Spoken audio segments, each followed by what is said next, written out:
ازيكم عاملين ايه اخواتي وحبايبي؟ يا رب تكونوا بخير. بصوا يا جماعه، النهارده هعمل لكم مخلل من جميع الانواع المخلل. تمام؟ يعني ايه من جميع انواع المخلل؟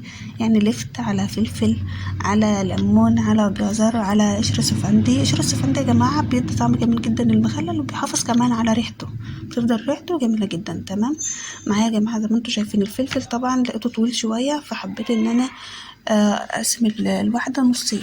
وبعدين انا بختار الفلفل اللي انتوا شايفينه ده كده، ده الجامدة يعني قصدي، ورفيعة. تمام؟ هي بتبقى حامية شوية بس بصراحة بتبقى جميلة جدا في التخليل. تمام؟ وكمان معايا كده ايه، شوية ليمون قلت احطهم في قلبهم. ومعايا كمان لسه هكمل بقى اللفت دوت تقطيع، والجزر اهوت. تمام؟ وقشر السفندي هحطه بس بعد ما اغسله كويس جدا. تمام؟ بعد كده هقطع كل اللي انتوا شايفينه ده كده واحطه في الجردل بتاعنا، وبعد كده هقول لكم ايه الخطوة اللي بعدها. تمام؟ وحبيت يا جماعة أعرفكم نقطة مهمة جدا عند اختيار اللفت. لما تيجي تختاروا اللفتة لازم تكون صغيرة. تمام؟ اللفتة تكون صغيرة، كل ما تبقى صغيرة كل ما تبقى أحلى جدا في التخليل. تمام؟ صغيرة. واللون ده كمان، اللون ده طبعا مش بقشر اللفت خالص، علشان اللون ده هو اللي بيخلي المية بتاعته حمرا كده بدون بنجر ولا أي حاجة، ومش هتحتاج البنجر خالص. تمام؟ بينزل ميته بتبقى حمرا وجميلة جدا. فحبيت أعرفكم المعلومة دي. تختاروا اللفت الصغيرة، الكبيرة بتبقى شيخة وبتبقى وحشة في التخليل. تمام؟ ديت بتبقى صغيرة وطرية.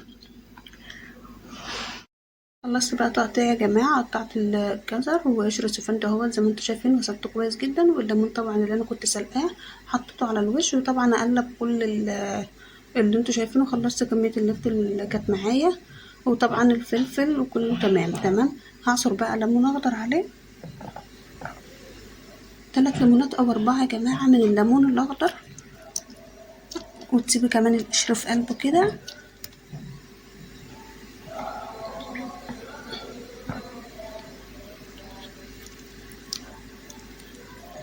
قلنا قشر السفندي والليمون بيحافظ على ريحته، لو قعد معاكي سنة مش بيجراله اي حاجة.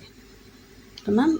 هحط بقى الليمون كده واعصر ايه الليمون، وهقلب كل المكونات بتاعتي مع بعض كده. وبعد كده هحط الملح والمية وهرجع اوريكم.